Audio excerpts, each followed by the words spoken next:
여러분 안녕하십니까? 인사이트 브리핑의 오광일입니다. 미국과 이란의 전쟁의 상황이 긴박하게 돌아가고 있습니다. 어쩌면 이 전쟁이 장기적으로 진행될 가능성도 보입니다. 여러분, 그런데 지금 미국과 이스라엘이 한편이 되어서 이란을 지금 공격하고 또 이란은 반격을 준비하고 있는 이런 불안한 국제 정세 속에서 여러분 걱정된 마음과 두려운 마음이 있으실 것 같습니다. 제가 몇 주간에 걸쳐서 이 전쟁의 의미가 무엇인지, 그리고 앞으로 우리가 무엇을 주목해야 되는지에 대해서 말씀을 드렸어요. 그러면서 키워드는 제3성전의 건축에 있다라고 제가 말씀을 드렸습니다. 자, 이것이 왜 중요하냐?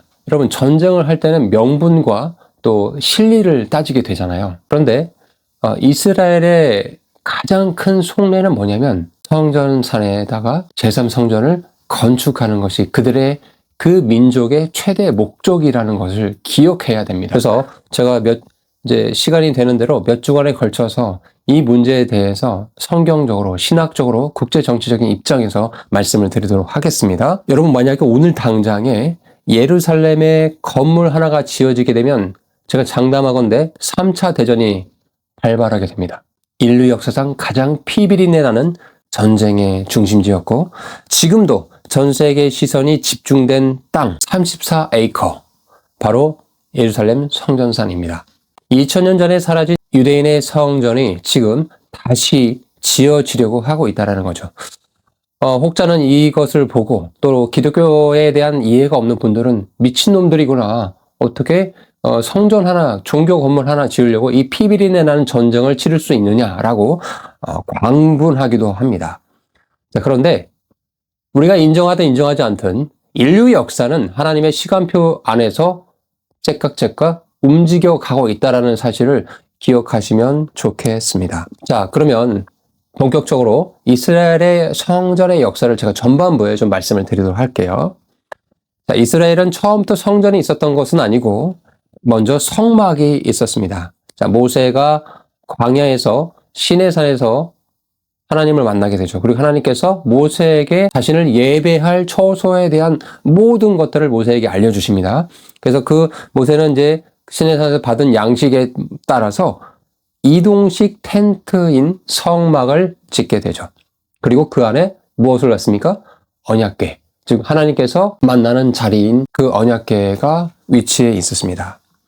자, 그리고 나서 시간이 흘러서 이제 가나안을 이스라엘 민족이 정복을 하죠. 그리고 그 언약궤는 예루살렘 다윗의 궁과 또 제1성전으로 옮겨지게 됩니다.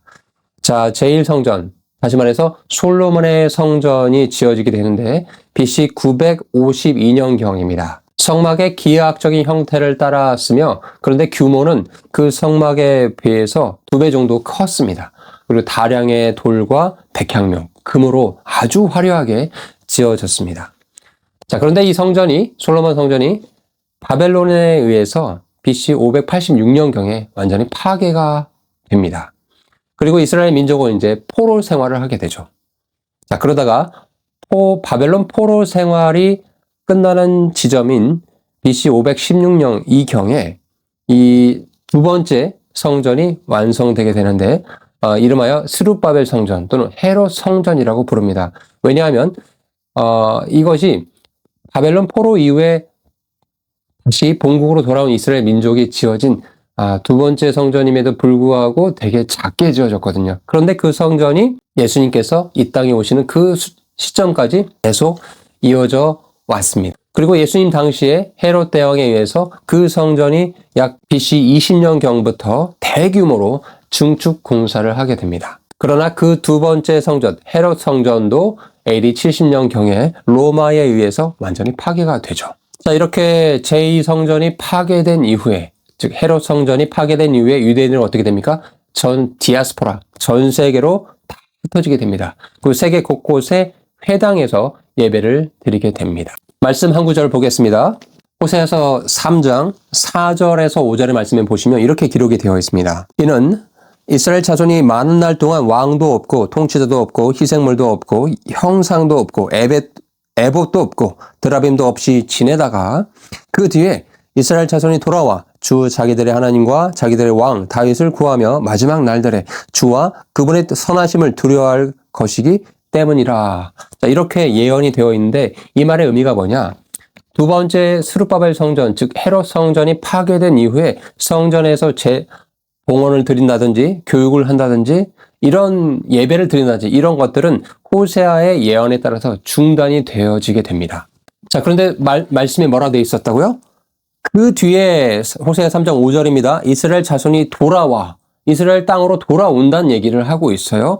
그리고 주 자기들의 하나님, 자기들의 왕 다윗을 구하며 마지막 날들에 주목하시고 밑줄 치시기 바랍니다. 마지막 날들에 주와 그분의 선하심을 두려워할 것이기 때문이라.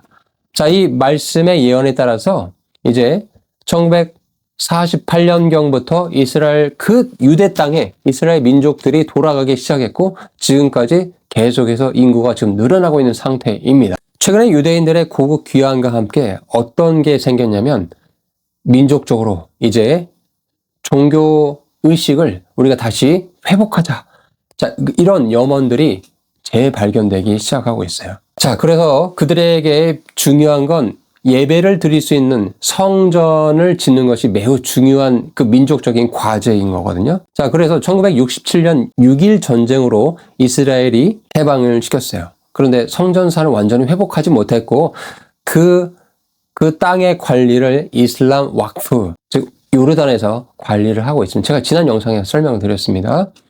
자, 규모는 34에이커의 규모의 부지에 바위의 돔과 아락사 모스크가 있습니다. 지금 유대인들은 성전산 아래 통곡의 벽에서만 기도를 할 수 있고 성전산 자체에서 기도나 예배가 이제 금지가 되어 있는 상태인 거죠. 자, 그런데 이렇게 이제 강의를 드렸을 때 성전산의 위치가, 즉 제3성전이 지어질 위치가 어디가 됩니까? 라고 묻는 분들이 계셨는데, 자, 이것에 대해서 역사학자들, 신학자들 사이에 몇 가지 의견들이 있습니다. 그런데 다양한 주장들이 있지만 우리가 좀 주목해서 봐야 될 주장은 북쪽 배치설이라고 지난 영상에 말씀드렸어요. 아쇼 카우만 박사가 제1, 2성전이 바위돔 북쪽 영원의 돔 자리에 있었다라고 주장을 합니다. 또 다른 주장은 바위의 돔 위치설이 있는데 단바핫 등 다수의 고고학자들은 현재의 바위돔 자리가 성전의 위치다라고 주장을 합니다. 또 반면에 남쪽 배치설을 주장하는 분들도 있습니다. 투비아 사기브 등 아락사 모스크 북쪽, 즉 엘카스 분수 아래에 있었다라고 주장하는 그런 의견들도 있습니다. 자, 성경은 다니엘서 9장 27절, 요한계시록 11장 1, 2절에 마지막 때에 유대인들이 성전을 다시 재건하고 그곳에서 번제 헌물을 드리는 그런 일이 회복될 것이라고 예언을 하고 있거든요. 또한 예수님과 바울도 미래의 성전에 대해서 말씀을 하셨습니다. 그래서 지금 유대 땅으로 돌아온 그 유대인들은 제3성전을 위해서 제사장을 교육하고 성물과 옷을 제작을 하고 백향목을 저장하고 또 붉은 암송아지를 준비하고 여러 가지 상당한 준비를 하고 있다는 사실입니다. 또한 이스라엘 최고 랍비들도 정치적인 상황이 허락하는 대로 성전을 재건해야 되는데 동의를 하고 있습니다. 자, 그런데 우리는 그들이 짓게 될 제3성전을 기쁨으로 봐야 되나? 그렇지 않다라고 말씀을 드릴 수밖에 없는데 성경이 예언하고 있는 제3성전의 정체는 사실은 하나님의 집이 아니라 인류 역사상 가장 정교하게 설계된 외교적 쇼케이스이자 미혹의 함정이 될 것이기 때문에 그렇습니다. 성경 하나 보시면 데살로니가후서 2장 4절에 이렇게 말씀하고 있죠. 그는 대적자요. 그가 누구냐? 바로 앞에 3절에 보면은 죄의 사람, 곧 멸망의 아들이 드러난다라고 말씀하셨고, 근데 그 죄의 사람, 멸망의 아들, 즉 적그리스도가 그는 하나님을 대적하는 자인데 또 하나님이라 불리거나 혹은 경배받는 모든 것 위로 자기를 높이는 자로서 하나님처럼 하나님의 성전에 앉아 자기가 하나님인 것처럼 하나님인 것을 스스로 보이느니라. 즉 하나님의 성전에 앉아서 자기가 하나님이라고 내세우는 일이 존재할 것인데 미래에 있을 것인데 적그리스도라 하는 자가 앉을 성전이 환난 중에 존재해야 된다는 의미예요. 즉 제3성전은 유대인들이 하나님께 번제와 제사 이런 것들을 드리기에 지어지지만 결국 그 제사를 금지하고 번제에 경배하는 걸 금지하고 그 자리를 찬탈할 적그리스도의 왕자로 그 성전이 쓰이게 될 슬픈 운명을 처해지게 될 것을 성경이 지금 말씀하고 있습니다. 자, 즉 적그리스도는 중동의 화약고를 평화라는 이름으로 해치하며 성전의 건축권을 이스라엘에게 선물할 거라고 예상이 됩니다. 그러면 전 세계는 그 자를 평화의 사도라고 칭송하겠죠. 그러나 성경의 맥락을 보면 이것이 이스라엘을 미혹에 빠뜨려서 적그리스도의 통치 아래 두려는 치밀한 외교의 덫이 될 거라는 얘기입니다. 자, 마지막으로 많은 분들이 제3성전이 지어지고 나면 그것이 끝난다고 생각하시는데 아닙니다. 성경은 인간의 타협으로 지어진 제3성전이 환란의 끝에 멸망하고 없어지고 그 자리에 재림하신 예수님께서 메시아가 직접 세우실 제4성전, 밀레니얼 성전이 등장할 것을 약속하고 있습니다.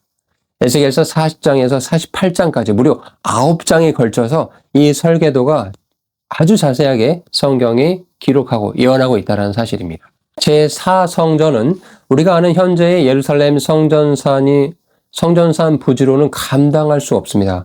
에스겔이 측량한 성소의 구역은 현재 예루살렘 시보다 훨씬 더 크니까요. 그 이유는 스가랴서 14장 4절에 나와 있습니다. 그날에 그분의 발이 예루살렘 앞 동쪽에 있는 올리브산에 위에 서실 것이요. 올리브산이 그것의 한가운데서 동쪽과 서쪽으로 갈라짐으로 심히 큰 골짜기가 생길 것이며 그 산의 반은 북쪽으로 그 산의 반은 남쪽으로 이동하리라 라고 성경이 이야기하고 있습니다. 즉 메시아가 재림하셨을 때 지각의 변동이 생긴다라는 거예요. 그래서 지형 자체가 새롭게 재편이 될 것을 성경이 말씀하고 있습니다. 즉 인간의 기술이 아닌 창조주가 직접 설계하신 거룩한 구역이 새롭게 탄생할 것을 성경이 지금 이야기하고 있다라는 거죠. 자, 그러면 이제 이런 질문을 하신 분들이 있어요. 예수께서 재림하셨는데 왜 다시 이 동물의 희생 제사를 드려야 합니까? 라고 묻는 분들이 있거든요. 여러분 스가랴서 6장 12, 13절을 보시기 바랍니다. 그에게 말하여 이르기를 군대들의 주께서 이같이 말씀하시느니라. 이름이 가지인 사람을 보라. 그가 자기 초소에서부터 자라나서 주의 성전을 건축하리라. 바로 그가 주의 성전을 건축하고 영광을 지니며 자기 왕자에 앉아 다스릴 것이요. 또 그가 자기 왕자에 앉아 제사장이 되리니 그들 둘 사이에 평화의 논의가 있으리라 라고 성경이 지금 말씀하고 있습니다. 즉 제4성전에서 제사는 죄를 씻기 위한 효력의 제사가 아니라는 거죠. 마치 우리가 주의 만찬을 통해서 예수님의 죽으심을 기념하고 있죠. 그분의 희생을 기념합니다. 그런 것처럼 천년왕국 시대에 태어날 그 인류에게 어린 양 예수 그리스도께서 단번에 희생 제물이 되시면서 인류에게 구속이 되어주신, 구원을 베풀어 주신 그것을 영원히 기억하고 교육하기 위한 기념비적인 그런 제사, 경배가 될 것이기 때문에 이것이 필요하다라는 말씀을 성경이 이미 예언하셨다는 겁니다. 자, 정리해보면 제3성전은 인간의 탐욕, 그리고 적그리스도의 미혹이 빚어낸 가짜 유토피아라면 제4성전은 하나님께서 이 땅에 오셔서 직접 통치하는 신정 통치의 중심지가 될 거다. 혼란의 시기에 미국과 이스라엘과 이란의 전쟁, 또 그 중동 지역의 이런 불안함, 이런 사태들을 보면서 여러분 이 시기에 다시 한번 제 채널에 오셔서 성경이 이야기하고자 하는 이런 향후 미래의 시나리오가 어떻게 되는지 이런 것들을 함께 마음을 열고 나누시고 이 영상이 도움이 필요한 분들에게 공유해 주시고 나눠주시면 좋겠습니다.